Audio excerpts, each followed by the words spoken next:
Everywhere you go now, every discussion you have nowadays, it always comes down to the lack of a quality education. In fact, it's no longer just about the access to education, where 58 million children are not in school. It is very much about the hundreds of millions who cannot read or write and do not get what is termed as a quality education. Now, when you think about that, you also think about iconic names associated with these campaigns. So, like I said, when I say feed the children, Bob Geldof comes to my mind. When I think about malaria, there's a certain Bill Gates that comes to my mind. When we look at global education, I don't think anyone comes to my mind. And there's a vacuum there. And so we devised and we launched in partnership with Dubai Cares, in partnership with UNESCO, and we also have colleagues from the Global Business Coalition for Education here today. We devised a campaign called Business Backs Education. There's two main things that we want from this campaign. We want business leaders and corporations to actually stand up and be counted, say, we do back education. Now, it's a little bit motherhood and apple pie. No one is going to say that they don't back education. But we want, simply by having a collection of advocates, we think that makes a big difference. And if you were to ask me, that's what's happened in healthcare with Bill Gates pushing the boundaries, pushing the discussion, and getting others to commit their funding towards overcoming the malaria epidemic, or whatever you want to call it. And right now it's Ebola. So when we devised this campaign, we said, yes, we want not just one Bill Gates, we want 100, we want 1,000. It doesn't really matter, but we want the private sector to stand up and speak on this subject. The second thing we said was that when you look at corporate social responsibility, sustainability, or corporate citizenship, when you do the analysis, we want 20% of that portfolio of money to be targeted towards global education initiatives. So before we got to that number, we had to look at research. And this research is based on what was published at the Brookings Institute in 2011, which said that companies spend 16 times more on global healthcare than they do on global education. 16 times more. So we decided, that sounds really odd. Let us look at that research again, and let's let's update the research and establish the baseline again. So we've done the analysis, and today this event forms part of our Americas effort. And the figures and statistics that I will quote you are to do with the Americas. So we looked at the top 500 companies in the world as per the Fortune Global 500 list by revenue, of which 132 companies are of the Americas. From these 132 companies, what we surmised was that they spend almost $12 billion in corporate social responsibility, of which 913 million goes to education. As a percentage, that works out at 7%. So 7% of their CSR efforts goes towards global education. Our campaign is asking by 2020, this number goes up to 20%. Now, if that was to happen, that would result in an extra $2.5 billion being put into the system, and potentially, if you want an example, you're looking at an extra 3 million children in school. That's quite an achievement if we were to get that. I think you'll agree. So again, the campaign looks at galvanizing the business community, institutions and leaders to say that they back education. It asks them to raise their corporate social responsibility investments to 20%, and we want this done with their cooperation and with their leadership to 20% by 2020. What I thought I'd just start us off with is to pose a kind of problem and get your sense and responses to it, which is the problem, it strikes me, and it may be an opportunity when put in the hands of people like Sunny Varkey. The problem is that if you look at the number of people who are both growing of age in the world to be schooled and growing at the level of income where they would expect a reasonable education, I mean, past the $2 a day, past the $3 a day, you're talking about an enormous enormous bulge, a youth bulge of a kind that we really have never seen in the world, who expect a decent education. And then you look at the plans to build schools, primary schools, secondary schools, and all the governments of the world. Think of Africa, right? Where you are going to have a huge youth bulge. And you think about all the governments that are planning the physical infrastructure that would take, and the human infrastructure that would take. Remember, in order to be able to expand education, people often say, well, we need to double or triple the number of schools. Remember, in order to do that, you have to double and triple the number of teachers, which means doubling or tripling the number of education programs that train teachers. And all that is a pipeline that takes years, if not decades, to build. How is this going to work? You know, how do we kind of get to that point? And so the first thing I'd ask is for you guys to reflect on some of those kind of challenges. And Hugh, what I'd ask you at Monsanto, you know, you in a sense see this world that I'm describing because the rise of agricultural demand and the rise of you know, just nutrition is at the heart of this. Yeah. So thank you very much for the invite. So we're an agricultural business. We're a seed and biotech business. So the challenge, there's 2 or 3 challenges. One is, how do you make agriculture sexy? When in so many parts of the world, people are leaving rural areas and rushing to the city.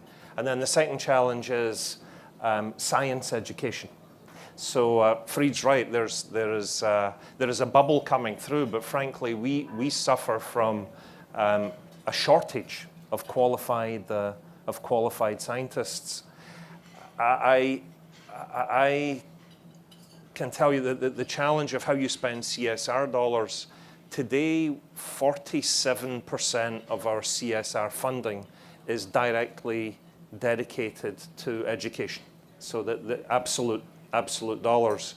And we have found, and I don't know if this is the solution, but one of the areas that we've focused on is we started literally in universities and endowed chairs, and we've been working backwards over the last 10 years. So now we're in high schools, because it takes 7 or 8 years to develop some of these products.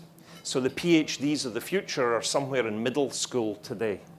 30, 40 years ago, you could leave school with no qualifications, no literacy or numeracy, and there was lots of manual work around. That work has gone. It's either gone offshore, it's been automated or eliminated. So the first challenge is, how do you meet both ends of the spectrum in the developed world? And that is about morphing the established educational systems. It's not a criticism of teachers at all. It's simply that the system hasn't kept up with the change in the nature of work.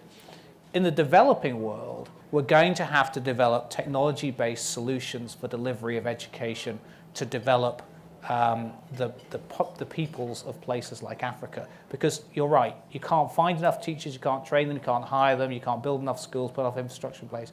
So in my view, there's the sort of twin challenges in the developed and developing world. You've got to work both ends of the spectrum in the developed world. In the developing world, the solution has to lie in technology. That's the only way you crack this problem.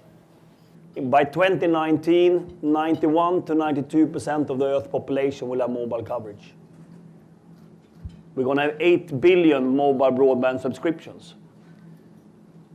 And if you now do the math, you will understand that we're going to have 3 times as many people on this Earth having access to internet in 2019. Of course, that platform will, of course, work enormously well in the areas that we heard of before.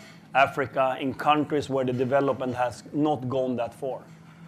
So what I see with this platform is, of course, what we need to do is, of course, use this platform to educate teachers, maybe not the students, to actually get the right information, the local content of education. Our work in the private sector is to promote the technology, how you can bring it out. But we need the public sector, of course, to come up with the content and the education material and how to train the teachers. That's what we need to do. How do we create those opportunities for skilling as people exit the educational system? And then how do we continue to reskill them through their lifetimes? And that is the dialogue that's starting to happen with government. I think government realizes, as it's realized about a lot of things in this day and age, that it's ability to address these problems is limited for all sorts of reasons: fiscal pressures, capability, scale of the problem. So the solution to this is not just about saying government has to deal with it. There's got to be a partnership between the private sector, civil society, and government to fix this issue, so that we can create a culture and a set of capabilities where people continuously reskill themselves through their lives so that they can continue to be economically productive. There's a lot of talk about, are we educating college graduates to learn about English literature or whatever their interest is, or are we going to teach them employable skills? Are we going to learn from Germany and try to have preserve those skills so that they're welders or something, where we have a shortage in the United States right now? And I think we have to kind of get over the sort of hurdle, I guess, of all people aren't going to have the same educational attainment or the same educational capability. And we're going to need to have education more fit for purpose a little bit. There's clearly a wide perception that our educational system is falling behind. It's not educating our people to be competitive in a global world, and we need to do something about it. I'd like to put in a pitch for it's not just education in general, because I think the more critical need is women's education in many, many societies. They are just, no matter how much education technology makes available, in many societies, women will not be given access to it, period, full stop. I think it's terrible for those societies, it's terrible for women, it's terrible for global unity. And I would just, looking at Sonny there, I would just say, you know, I think we need to think a little bit about women's education as a separate issue. And it's a critical issue. I think what's so important about what you're saying, Tony, is that we sometimes begin to believe that technology will solve all our problems for us.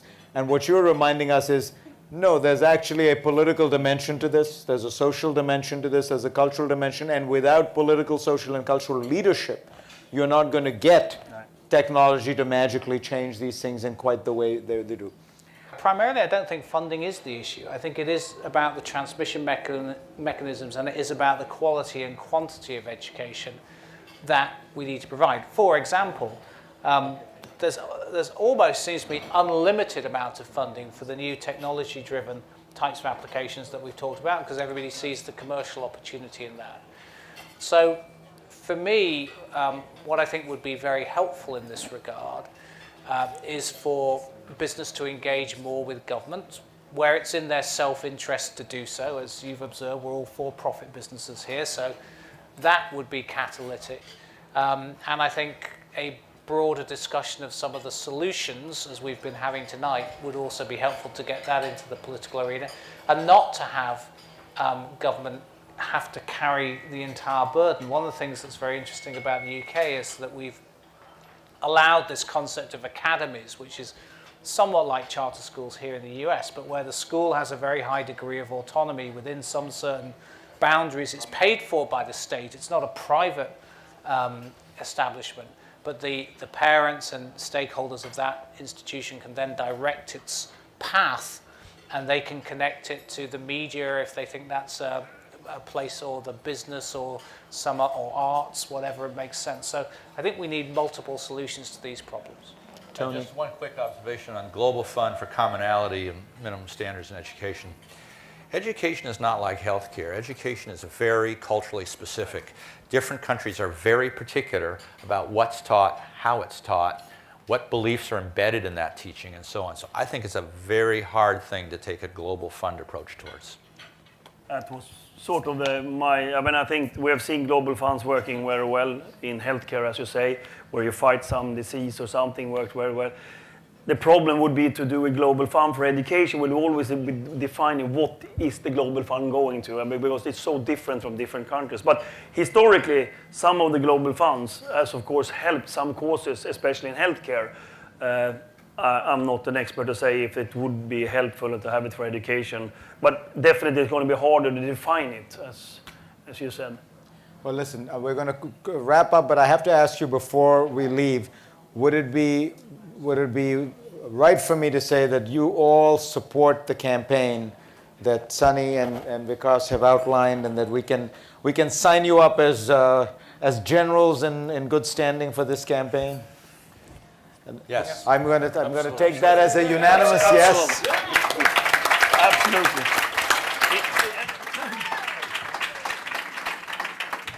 I care a lot about this foundation, and I try to do a couple of events a year for them.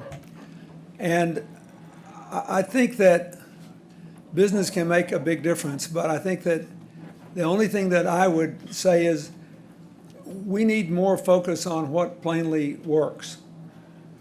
And if you're going to get into education, I think it's really important that you invest in what works.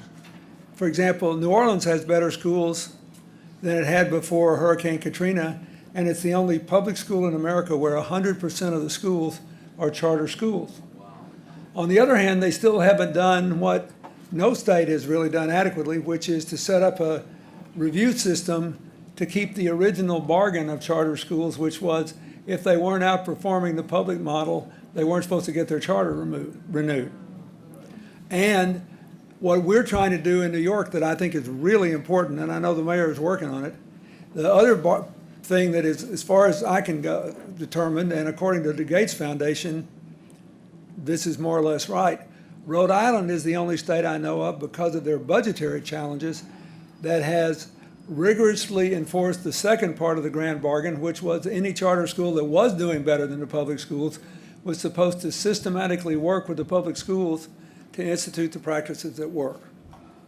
And the last thing I want to say is no matter how you cut it, it all comes down to good teaching and a good culture in the school. I'm not opposed to tests, but I think doing one in elementary school, one at the end of middle school, and one before the end of high school is quite enough if you do it right. We ought to spend the rest of the time giving the teachers more time to work with each other to improve their skills. And so we do need more business involvement, but it all starts with the teacher, and if we lose the forest for the trees, we'll get less than satisfactory results. And so thank you very much for what you do, and thanks again for coming to this foundation, and please do more to help education. Thank you.